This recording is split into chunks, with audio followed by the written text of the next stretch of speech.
रब के मेहमान तुझसे बख्शिश का है सामान। माहे रमजान रमजान आया, रमजान आया, रमजान आया, रमजान आया, रमजान आया, रमजान आया, रमजान आया, रमजान आया।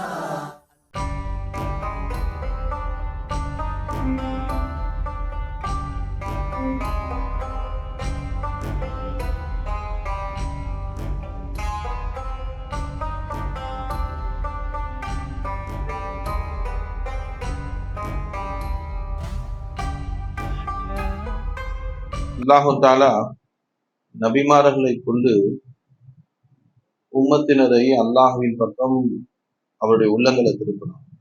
அதுதான் நபிமார்கள் வந்தாங்க.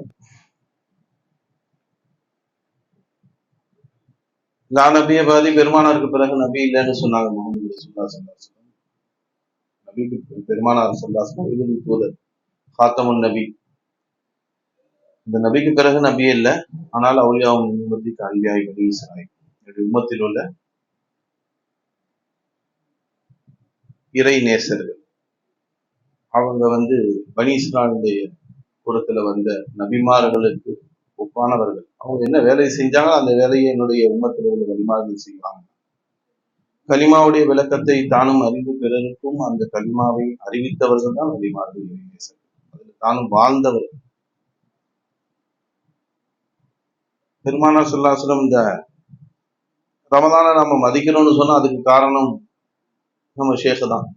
அவங்க எப்படி மதிக்க சொன்னாங்க அந்த மாதிரி நம்ம மதிக்கணும். எதையும் நமக்கு மதிக்க தெரியாது. நபி ஸல்லல்லாஹு அலைஹி வஸல்லம் அவர்கள் கற்றுக் கொடுத்தார்கள் சத்திய சஹாபாக்களுக்கு இதை மதிக்க வேண்டும், எப்படி மதிக்க வேண்டும். மதிப்பது என்பது இஸ்லாத்தின் முக்கியமான ஒரு அம்சம், முக்கியமான ஒரு விஷயம் மதிப்பது. அதை இந்த காலகட்டத்துல நிறைய பேர் தவற விட்டுட்டாங்க. வணக்கம் என்பது மட்டும்தான் இருக்கிறதே தவிர அல்லாஹ் மதிக்க சொன்னவர்களை மதிப்பது என்பது இஸ்லாத்திலே அது ஷிர்கை போல பார்க்கப்படுகிறது. ஒரு சாரார், ஒரு கூட்டத்தாரார் அந்த அளவுக்கு ஆகிவிட்டது. உமர் ரலியல்லாஹு தஆலா அன்ஹு ஹஜருல் அஸ்வத் கல்லை முத்தமிட்டார்கள். முத்தமிட்டு சொன்னாங்க, மதிக்கிறதுனா எப்படி மதிக்கணும் பாரு. நீ சாதாரண கல்லு தான். ஹஜருல் அஸ்வத் என்ற கல் இருக்கே, அது வானத்திலிருந்து சொர்க்கத்திலிருந்து இறக்கப்பட்ட கல்லு. அந்த சுவனத்திலிருந்து இறக்கப்பட்ட கல்லு வெண்மையாக இறங்கியது. மக்கள் முத்தமிட்டு அது அஸ்வதாக மாறிடுச்சு, கருப்பா மாறிடுச்சுன்றான். இப்போ அந்த ஹஜருல் அஸ்வதை கல்லை உமர் ரலியல்லாஹு அவர்கள் முத்தமிடும் போது இது சாதாரண கல்லு தான். சொர்க்கத்துள்ள கல்லுன்னு சொன்னா என்ன அர்த்தம்?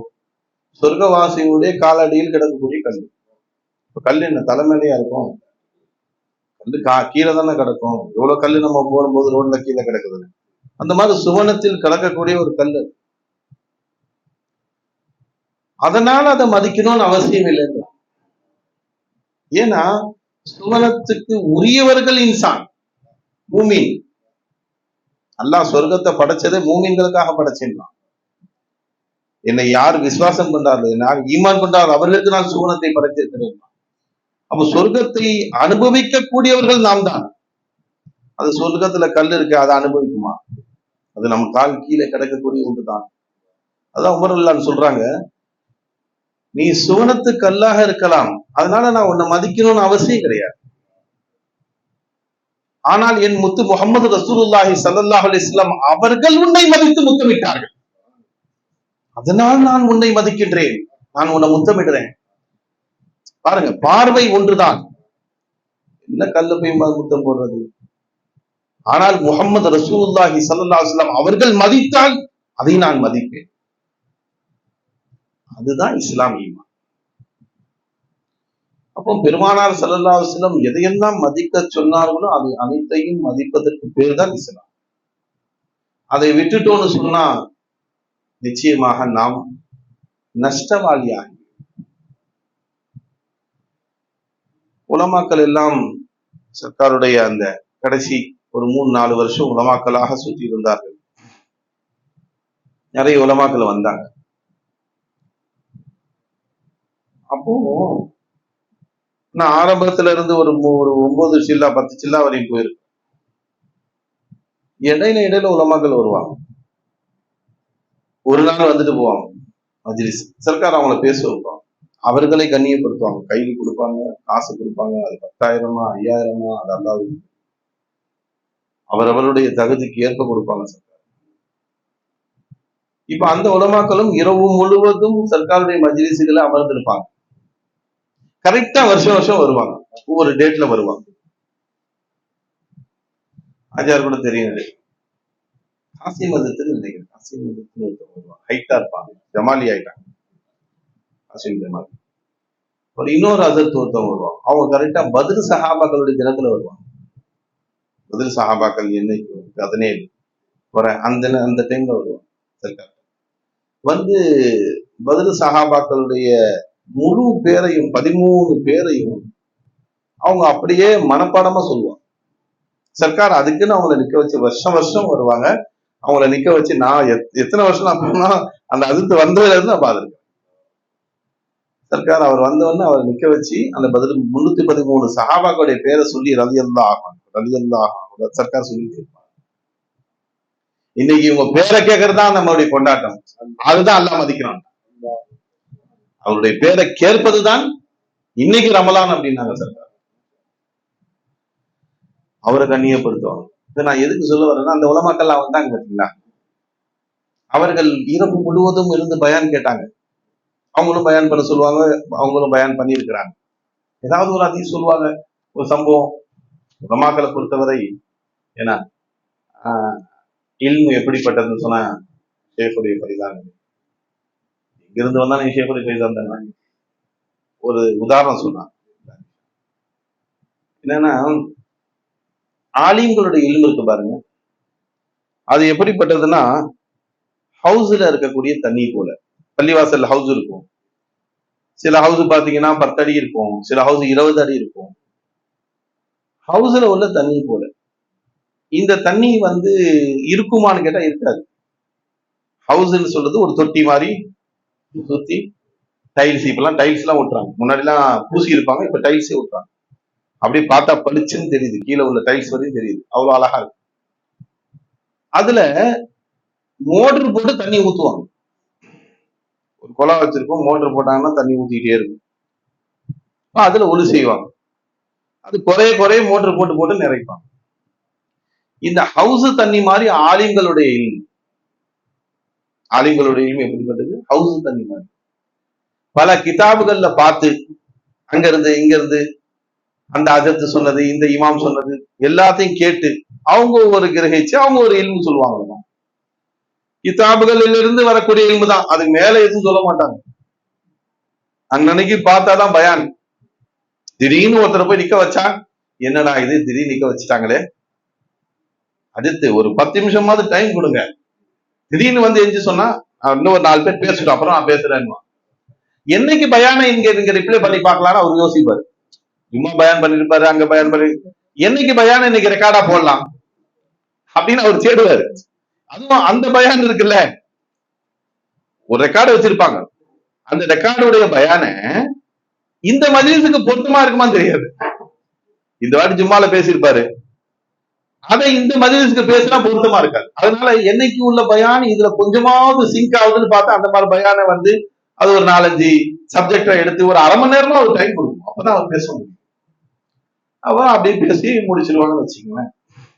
அப்போ புதுசா திடீர்னு என்று எழுதி நிக்க சொன்னா வராது. அப்போ இல்மு கொடுக்கப்படணும். இல்மு வெளியில இருந்து இக்திசாபி, இல்மு இக்திசாபின்னு சொல்லுவாங்க. வெளியில இருந்து எடுக்கப்படக்கூடிய இல்மு, அதை அவர்கள் அப்படியே அதை வெளிப்படுத்துவார்கள். ஒவ்வொருவருக்கும் ஒரு பாணி இருக்கு, எல்லாருக்கும் ஒரே பாணி இல்லை. அப்படிப்பட்ட உலமாக்கள் ஹவுஸ் உடைய உலமாக்கள் சொல்றோம்ல, ஹவுஸ் தண்ணி மாதிரி. அப்படிப்பட்ட உலமாக்களை இந்த சமுதாயம் தேடுகிறது, மதிக்கிறது. அவங்க பயான்னு சொன்னா 100 பேர் போறான், நம்ம பயானுக்கு யாரும் வரதில்லை. நம்மளும் சொல்றோம் பைதான ஷேர்னு சொல்றோம், யாரும் வரதில்லை. என்ன சில பேர் அவங்க பயான் செய்யறாங்கன்னு சொன்னா பெரும் உலமாக்கள் பேச்சாளர்கள் இருக்காங்க. அந்த மாதிரி இமாம்களுடைய பயான்னு சொன்னா பள்ளிவாசல் போறாங்க. அதுக்குன்னு ஒரு ஜமாத் அல்லாஹ் அது இருக்க வேண்டும். ஏன்னா ஷரியத்துடைய சர்க்கார் சொல்லுவாங்க, அந்த உலமாக்களை நாம் என் சர்க்கார் என்னைக்குமே மட்டம் தட்டினதே கிடையாது, அவர்ல குறைவாக சொன்னதே கிடையாது. ஷரியான்னு சொன்னார். ஷரியத்தை அவர்கள் பாதுகாக்கக்கூடிய அவர்கள் சோல்ஜர்ஸ் ஷரியா, ஷரியத்தை பாதுகாக்கக்கூடிய சோல்ஜர்ஸ் உலமாக்கல் அப்படின்னா அதுல ஹக்கானவர்கள் இருக்கணும். நான் சர்க்காரு முதல் லால்பேட்டைக்கு வந்து பேசும்போது, உலமாய ரப்பானியா இருந்தா, இங்க இருக்கக்கூடியவங்க உலமாய ரப்பானியாக இருந்தால் அவங்க செருப்பு என் தலைமையில, நீ உலமாய துனியாவாக இருந்தால் என் செருப்புக்கு கீழே தான் நீ அப்படின்னா. இவ்வளவு பெரிய உலமாக்கள் நிறைந்த மேடை, உலமாக்கள் நிறைந்த ஊர், அன்போடு அன்பா இருக்கக்கூடிய மதரசா அங்க பேசுறாங்க. இப்ப இல்லாது எந்த காலமும். சரி, செய்தி என்னன்னா, நாம் மதிக்க வேண்டும் உலமாக்களை. எல்லாரும் ஒரே மாதிரி கிடையாது, ஹக்கான உலமாக்கள் இருக்கிறாங்க. அவர்களுக்கு என்ன தீன் கிடைத்ததோ அந்த தீனின் மீது அவர்கள் இஸ்திகாமத்தாக இருக்கக்கூடிய உலமாக்கள் இருக்கிறாங்க. அதனால ஜாஹிர் உலமாக்கள் சொல்றோம் பாத்தீங்களா, ஜாஹிருடைய இல்மு வைத்திருக்கக்கூடிய உலமாக்கள், அவர்கள் அந்த இல்மை ஜாஹிரில பெருமானா ஸல்லல்லாஹு அலைஹி வஸல்லம் என்ன சொன்னார்களோ அதை கட்டி காக்கக்கூடிய அப்பாலி ஷரியத்தாக இருக்கிறார். செய்தி என்னன்னா, அவர்களுடைய இல்மு எப்படிப்பட்டதுன்னா, இக்திசாபி இல்மு, மோட்டர் போட்டு தண்ணீர் நிரப்பப்பட்டால் தான் அதை கொண்டு பயனடைந்து கொள்ள முடியும். அதே பக்கத்துல கிணறு இருக்கு, அந்த பள்ளிவாசல் 10 அடியில தண்ணி நிற்குது, வர இறைச்சிக்கிட்டே இருக்கிறாங்க. இது ஊறிக்கிட்டே இருக்கும், எடுக்க எந்த அளவுக்கு எடுக்கிறாங்களோ அந்த அளவுக்கு தண்ணி. இது எங்க இருந்து வருது? பூமியில இருந்தா வருது. 20 அடியில பக்கத்துல ஹவுஸ் இருக்குது, ஹவுஸ் 20 அடியில இருக்குது, ஆனா அங்க தண்ணி ஊர்ல, உள்ள இருந்துலாம் தண்ணி வரல.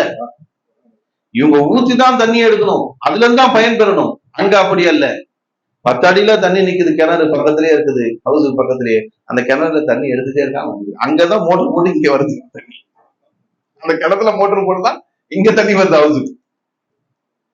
அந்த மாதிரி இறை நேசர்களுக்கு அல்லாஹ் தஆலா அப்பப்ப தேவையானப்ப கொடுத்துட்டே இருக்கான் ஞானங்கள். அவர்கள் தன்னை பனாவாக்குகிறார்கள். அதுதான் சொன்னாங்க. ஏன் அது 20 அடியில பள்ளம் தோண்டியும் தண்ணி அங்க வரமாட்டேங்குது, கீழே இருந்து ஊறல, 10 அடியில இந்த கிணத்துல ஊறுதுன்னு சொன்னா என்ன சொல்லுவோம்?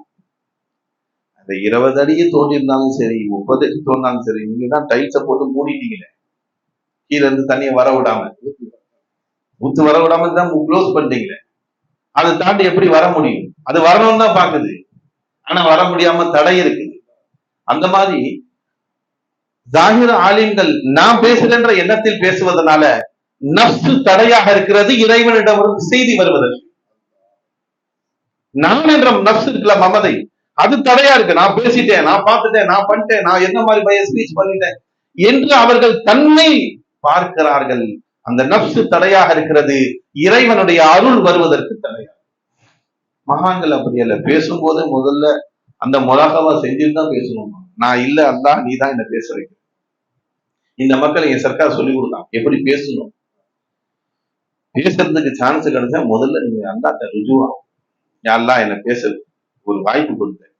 இந்த மக்களுக்கு என்ன தேவை, இவர்களுக்கு எது ஹிதாயத்துக்குரிய பேச்சோ அதை என்ன வெளியாக்கியா, அதை கொண்டு என் பாவத்தை மன்னிச்சது, நான் எதை பேசுகிறேனோ அதன்படி நான் அமல் செய்ய நீ தௌஃபீக் செய். அதுக்கு பிறகு அவர்களும் அதை அமல் செய்ய அருள் புரிய அல்லாஹ். இன்னும் அல்லாஹ்விடத்துல முதல்ல பேசிட்டு நீ போய் பேச நில்லுமா, நான் பேசுறேன்ற மமதியோட நிக்காது. அல்லாஹ் பதில் செய்யும். செய்தி என்னன்னா, பெருமானார் ஸல்லல்லாஹு அலைஹி வஸல்லம் அவர்கள் மதிக்க சொன்ன நாள் இது. இப்ப நான் அதுதான் கேட்கிறேன், அந்த உலமாக்கள் வந்தாங்க பாத்தீங்களா, ஜாஹிருடைய உலமாக்கள், அவர்களுக்கு சர்க்கார் கண்ணியப்படுத்தி அனுப்பினாங்க. ஆனால் அவர்கள் அந்த ஒரு நாள் முழுவதும் இருந்த போது கூட இப்படி ஒரு சுவன பதியிலே நாம் நிரந்தரமாக இருக்கணும்னு ஆசை வரலையே. களிமா பேசப்படுது, அந்த அந்த அந்த சொல்றது அந்த மஜ்லிஸே தனியா நம்ம அப்படியே ஒரு ஆர்வத்துல உட்கார்ந்து இருக்கோம். சின்ன பிள்ளையில இருந்து பெரிய ஆள் வரைக்கும் ஒரு போதையில உட்கார்ந்து இருக்கோம். அது ஏன் அவங்களுக்கு வரல? அது ஏன் அவங்களுக்கு? நான் யோசிப்பேன், எத்தனை உலமாக்கள் வந்தாங்க, இந்த பேச்சை கேட்கத்தானே செய்தாங்க. போயிட்டு 3 நாள் இருந்துட்டு, என்னப்பா அது சொர்க்கம் பாது அப்படின்னு, துன்யாவை பத்தி சிந்தனையே இல்லப்பா, அது தனி உலகமாக இருக்குது, மலக்குகளோடு சஞ்சரிக்கும் உலகமா இருக்கப்பா, அது அல்லாஹ்வோடு இருக்கக்கூடிய உலகமா இருக்கு, கொஞ்ச நேரம் உட்கார்ந்தா இறை சிந்தனை உள்ளத்துல தானா வந்துருது.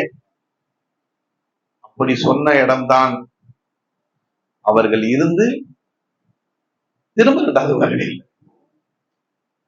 என்ன அல்லாஹ் உணர்த்துறான், நான் ஃபஸல் செஞ்சேன்னு அவனுக்கு, நீங்க வந்த அது ஃபைஸ் நாயத்துடைய கருணை. ஆஜார் ஒரு செய்தி சொன்னாங்க, நான் தான் முன்னாடி போய் நிற்பேன், அன்னைக்கு சர்க்கார் சொல்லிட்டாங்க கொஞ்சம் ருமேஷ் ஃபைசி தான் வராங்க, வேற யாரும் வரல அப்படின்னு. உடனே நம்ம தான்ப்பா நம்ம சர்க்காருக்கு, வேற யாருமே இல்லை அப்படின்னு நினைச்சேன். அடுத்தது வந்ததே தெரியல, 3 நாளைக்கு பிறகுதான் அவங்க அக்கா சொல்லி தெரியுதுன்னா, ஏன்னா நான் செய்யறேன்ற எண்ணம் வந்துருச்சுனாலே அல்லாஹ்வுக்கு கோவம் வந்துடும். என் வழிக்கு நீ என்னையா செய்வ?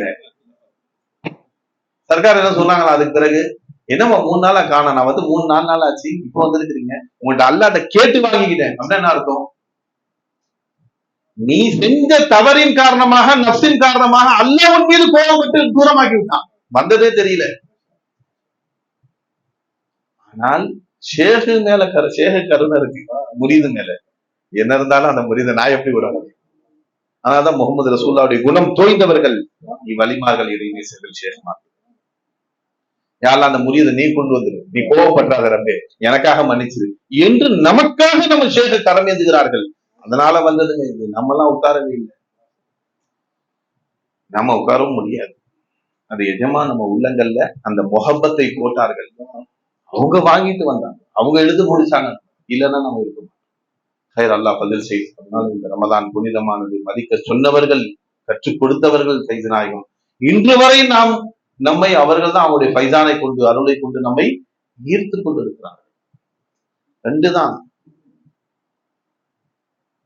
அல்லாஹு தாலா அதுக்கு ஒரு ஹதீஸ் சொன்னாங்க, சபகத் கலபத்தி ரஹ்மத் மின்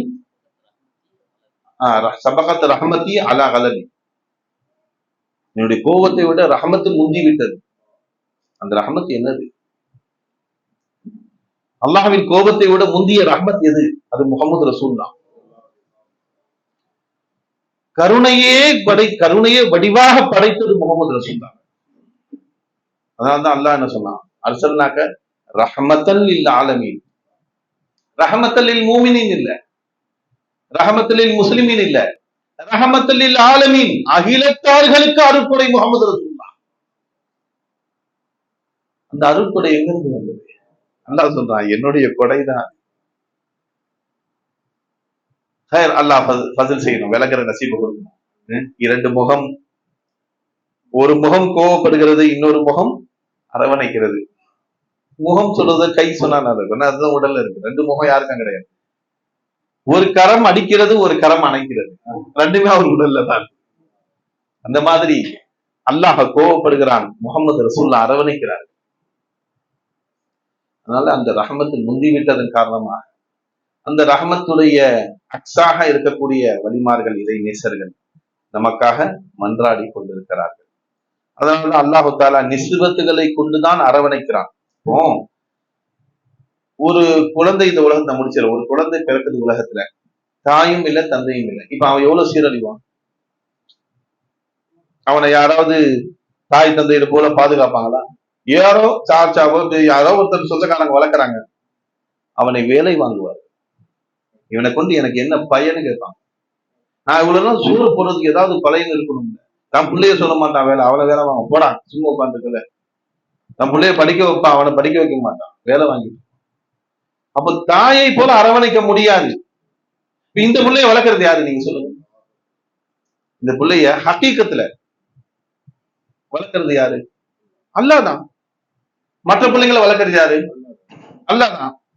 ஏங்க அல்லாஹ் தஆலா இந்த பிள்ளைய மட்டும் இப்படி வளர்க்கலாம்? இன்னொரு பிள்ளை பாத்தீங்கன்னா அது தாயோட இருக்குது, அந்த பிள்ளை கருணையோட வளர்க்குறாங்க, இங்க வேலை வாங்கி வளர்க்குறாங்க அப்படின்னா என்ன சொல்லுவீங்க? அதுதான் நிஸ்பத்துன்னு சொல்றது. இந்த பிள்ளை நிஸ்பத் இல்லை, தாயும் தந்தை என்ற நிஸ்பத் இல்லாதது காரணமாக அல்லாஹ் தான் வளர்க்கின்றான். ஆனால் அதனுடைய கஷ்டங்கள் அனுபவிச்சு தீர வேண்டும். ஏன்னா நீ நிஸ்பத்தை விட்டுல. இந்த பிள்ளைக்கு தாயும் தந்தை என்ற நிஸ்பத் இருக்கிறது. அந்த நிஸ்பத்தின் காரணமா ராஜா மாதிரி வளர்றான். அதே வீட்டுலதான் அவள் பிள்ளை ராஜா மாதிரி வளர்றான், மாற்றான் பிள்ளை. ஏன்னா அந்த மாதிரி வளர முடியல. இவ பிள்ளைக்கு கொடுக்கும் போது உள்ள கருணை, அந்த முகமது, அந்த பிரியம் அந்த பிள்ளை கொடுக்கும் போது இல்லை. இவனுக்கு சோறு போடும் போது ஒரு அரவணைப்பு அந்த பிள்ளைக்கு சோறு போடும் போது இல்லை. அது வர வைக்க முடியாது என்றான். எப்படி வர வைக்க முடியும்? அது உள்ளத்திலிருந்து வர வேண்டும். அது முஹப்பத்தை கொண்டு வர வேண்டும். அதனால நபி ஸல்லல்லாஹு அலைஹி வஸல்லம், அனாதைகள் யதீம்களை நீங்கள் பராமரியுங்கள், உங்க பிள்ளையோட அதிகமா பாருங்க. நிஸ்பத், அதுதான் சொல்லுவோம் நிஸ்பத். நிஸ்பத்துக்கு வேல்யூ இருக்கும் போலா? நிஸ்பத்துல மௌலா இருக்கிறதுனால தான் அதுக்கு வேல்யூ ஆச்சு, அது வேற விஷயம். ஆனா நிஸ்பத்துன்ற ஒன்றுக்கு வேல்யூ இருக்கிறது. நிஸ்பத்துக்கு வேல்யூ. அதனால்தான் ஷேக் என்ற நிஸ்பத் இல்லை என்றால் நீ அல்லாஹ்வை அடைய முடியாது. அதுதான் நிஸ்பத்துன்னு சொல்றோம். எல்லாமே அல்லாஹ்வுடைய அடிமைகள் தானே, எல்லாமே அல்லாஹ்வுடைய அடியார்கள் தானே. எங்களை போல அடியார் யாரும் கிடையாது. எங்களுக்கு நிஸ்பத்துடைய அடியார்கள். எங்களுக்கு ஃபைது நாயகம் முகமது ரசூலுல்லாஹ்வை தண்ணில் காமித்தார்கள், அல்லாஹ்வை காமிச்சாங்க தண்ணில. அப்படிப்பட்ட நிஸ்பத்து நாடுகள். அல்லாஹ்வின் ரசூலை குருவாக பார்க்கக்கூடியவர்கள் அல்ல, முகமது ரசூலுல்லாஹ்வுடைய வாழ்க்கையை அப்படியே வாழ்ந்து காமிச்சாங்க ஃபைது நாயகம். ஹகதாலாவை தண்ணில காண்பித்தார்கள். அவன் எப்படிப்பட்ட கருணையாளன். ஃபைது நாயகத்துடைய கருணையிலிருந்து நாங்கள் தெரிந்து கொண்டோம். முகமது ரசூலுல்லாஹ் எப்படிப்பட்ட ரஹ்மத்துடையவர்கள், ஃபைது நாயகத்துடைய ரஹ்மத்திலிருந்து தெரிந்து கொண்டோம். அதனால நிஸ்பத்து பெரிய விஷயம், சாதாரணமானது. ஹைர், அல்லாஹ் பதில் செய்யணும் நேரம். அதனால அந்த ரஹ்மத் நமக்கு கிடைத்தது நிஸ்பத்தை கொண்டு. அந்த நிஸ்பத்தை குறித்துக் கொள்ள வேண்டும். அதனால்தான் அந்த நிஸ்பத்து தெரியாதனால தான் அல்லாஹ் அல்லாண்டு போயிடும். அந்த நிஸ்பத்து தெரியாதனால அல்லாஹ், அதனாலதான் நிறைய செக்கு வச்சிருக்கிறான். இறை இல்லம் என்ன இருக்கு அந்த காபத்துல்லாவுல? என்ன இருக்கு அந்த காபத்துல்லாவுல? அது கல்லு மண்டு தான். ஆனால் முகமது ரசூலுல்லாஹ் மதித்தார்கள், இப்ராஹிம் அலைஹிஸ்ஸலாம் மதித்தார்கள், அனைத்து நபிமார்களும் மதித்தார்கள், நாங்கள் மதிக்கிறோம். உயிரினும் காண மதிக்கிறோம். என் பெருமானார் மதித்தரை நாங்கள் உயிரினும் காண மதிக்கிறோம். அந்த கல்ல சுத்ததான் செய்யும். அல்லாஹ் சுத்தலைங்க, கல்ல சுத்தம். அல்லாஹ் முத்தம் போடல, கல்ல முத்தம் போடுறோம். அல்லாஹ் என்னுடைய வலது கரம்னு சொன்னான். அதுல சொல்றது என்னுடைய வலது கரம்னு சொல்றான் பெருமானார். எப்படி அந்த கல்லு கரமாகும்? நீ நினைச்சுக்கிட்டே அது காலமெல்லாம் முடிஞ்சு போச்சு உனக்கு. அதுக்கு உனக்கு சம்பந்தமே கிடையாது. நாங்க பார்த்துட்டே இருக்கிறோம். ஒவ்வொரு சூரத்திலேயும் மோலாவுடைய தஜல்லியா இல்ல, அல்லாஹ் இல்லாம எது சிருஷ்டி பார்க்க முடியாது, காண முடியாது. அல்லாஹ் அந்த ஈமானை நமக்கு பிச்சை கொடுத்தான். நிஸ்பத்து சாதாரணமானதல்ல. நபிமார்களுக்கு கிடைத்த நிஸ்பத்தின் காரணமாகத்தான் சத்திய சஹாபாக்கள் ஆனார்கள். அதுக்கு பிறகு யாரும் வர முடியுமா? முகமது ரசூலுல்லாஹி ஸல்லல்லாஹு அலைஹி வஸல்லம் பார்த்தவர்கள், அவர்களால் பார்க்கப்பட்டவர்கள் சஹாபாக்கள். நிஸ்பத்து தான். அதுக்கு பின்னாடி வந்தாலும் சரி, பெரிய மகாமில் இருந்தவங்க தான். உவைசுல் கர்னி, என் உம்மத்துக்கு துவா செய்ய சொல்லுங்க உவைசுல் கர்னின்னு சொன்னாங்க பெருமானார். இங்க போய் பார்த்து அபூபக்கர், உமர் ரலியல்லாஹு, அலி ரலியல்லாஹு ரெண்டு பேரும் அனுப்புனாங்க. என்னுடைய உம்மத்துக்கு துவா செய்ய சொல்லுவாங்க. பெருமானார் ஒரு செருக்கா கொடுத்தாங்க, துணி கொடுத்து விட்டாங்க. உம்மத்துக்கு துவா செய்ய சொல்லுங்க. அவ்வளவு பெரிய மகாமுடையவங்க. ஆனால் சஹாபியாக முடியல. காரணம், முகமது ரசூலுல்லாஹி அவர்கள் பார்க்கவில்லை, ரசூல் ஸல்லல்லாஹு அலைஹி வஸல்லம் பார்வை அவர்கள் மீது படவில்லை. ஆனா அந்தஸ்தில் உயர்ந்தவர்கள் தான். தாயின் காரணமாக அவங்க வர முடியல. தாயை பராமரிச்சதுனால முகமது ரசூலுல்லாஹ் பார்க்கல, ஈமான் கொண்டுட்டாங்க. பெருமானாருடைய காலத்திலே ஈமான் கொண்டுட்டாங்க, பார்க்கல. இங்கிருந்து போனார் சேரமால் பெருமாள், முகமது ரசூலுல்லாஹ் பார்த்தே தீரணும்னு போனார். பார்த்து சஹாபி ஆயிட்டான். இந்தியாவில் இருக்கக்கூடியவருக்கு சஹாபி ரசூல் என்ற அல்லாஹ் தஆலா பட்டத்தை 60 கொடுத்தான், அரும் பெரும் பதவியை கொடுத்தான். பக்கத்தில் இருந்தவர்கள் தான், யமன்ல இருக்கவங்க தான் உவைசுல் கர்னி. அவர்களுக்கு அந்த சஹாபியுடைய அந்தஸ்து கிடைக்கவில்லை. மகாம உயர்ந்திருக்கலாம், அது அல்லாஹ்வுக்கு தான் தெரியும். ஆனால் சஹாபாக்களுடைய அந்தஸ்தை விட உயர்ந்தவர்கள் யாரும் இல்லை என்று சொன்னாங்க. பெருமானா. என்றாலும் அவருடைய தேட்டம், அவருடைய ஐஷ்டு, அவருடைய காதல் என்னன்னு காட்டதான் சஹாபாக்கள் அனுப்பினாங்க. இப்படியும் என்னை பார்க்காமலே காதல் கொள்ள முடியும். பல்லே இல்ல. என்னங்க வாலிபரா இருக்கீங்க, பல்லே இல்ல. முகமது ரசூலுடைய பல்லு ஷஹீத் ஆச்சுன்னு சொன்னாங்க. எந்த பல்லுன்னு தெரியாதனால எல்லா பல்லையும் எடுத்துட்டேன். அப்படிப்பட்ட காதல். அதனால்தான் இப்படியும் காதலிக்கக்கூடியவர்கள் இருப்பார்கள். என்னுடைய வழிமார்கள் என்னை பார்க்கலன்னாலும் சரி காதலிக்கக்கூடிய இருப்பார்கள். ஒய்சுல் கர்ணி எல்லா வழிமார்களுக்கும் ஆதாரமாக இருக்கிறார். அல்லாஹ் பதில் செய்யணும். அதனால அது விளங்குற நசீபா எல்லாம் நமக்கு கொடுக்கணும். நிஸ்பத் ஒன்று இருக்கிறது. தாய் தந்தை இந்த காசு பணத்தை மட்டும் நிஸ்பத்தை விட மாட்டான். சொத்து நிறைய சேர்க்கிறான். ஏன்னா அப்பதாங்க வாழ முடியும் துணியால. இந்த நிஸ்பத்தெல்லாம் முடிச்சுக்கோ, வழிமாருடைய நிஸ்பத்தை பிடிக்காது. அதுக்கு ஷிருக்கு வந்துருமா? நீ சொத்து சேர்க்கிறிய அது ஷிருக்கு இல்ல? நீ ஊரு கூட வாங்கி வைக்கிற அது ஷிருக்கு இல்ல? பேங்க்ல பேலன்ஸ் வைக்கிற அது ஷிருக்கு இல்ல? இதுதான் ஹகீகத்துல ஷிருக்கு. அதை உடைக்க வந்தவர்கள் தான் நபிமார்கள். அதை நம்முடைய உள்ளத்திலிருந்து உடை தெரிந்தவர்கள் தான் பைதனர். எந்த ஆஜத்துல அல்லாஹ்வை தவிர யாரும் இல்லை. என் ஜோபில் இருக்க காசு கூட என் தேவையை பூர்த்தி செய்யாது. என் ரப்பு என் கூட இருக்கிற அல்லாஹ் என் தேவையை பூர்த்தி செய்யும். இந்த ஈமானை பிச்சை கொடுத்தவர்கள் செய்யணும். அல்லாஹ் மதிக்கக்கூடிய நன்மக்களாக ஆக்கியாது புரிவானா. வாசுதான் அல்ஹம்துலில்லாஹி ரப்பில் ஆலமீன். அஸ்ஸலாமு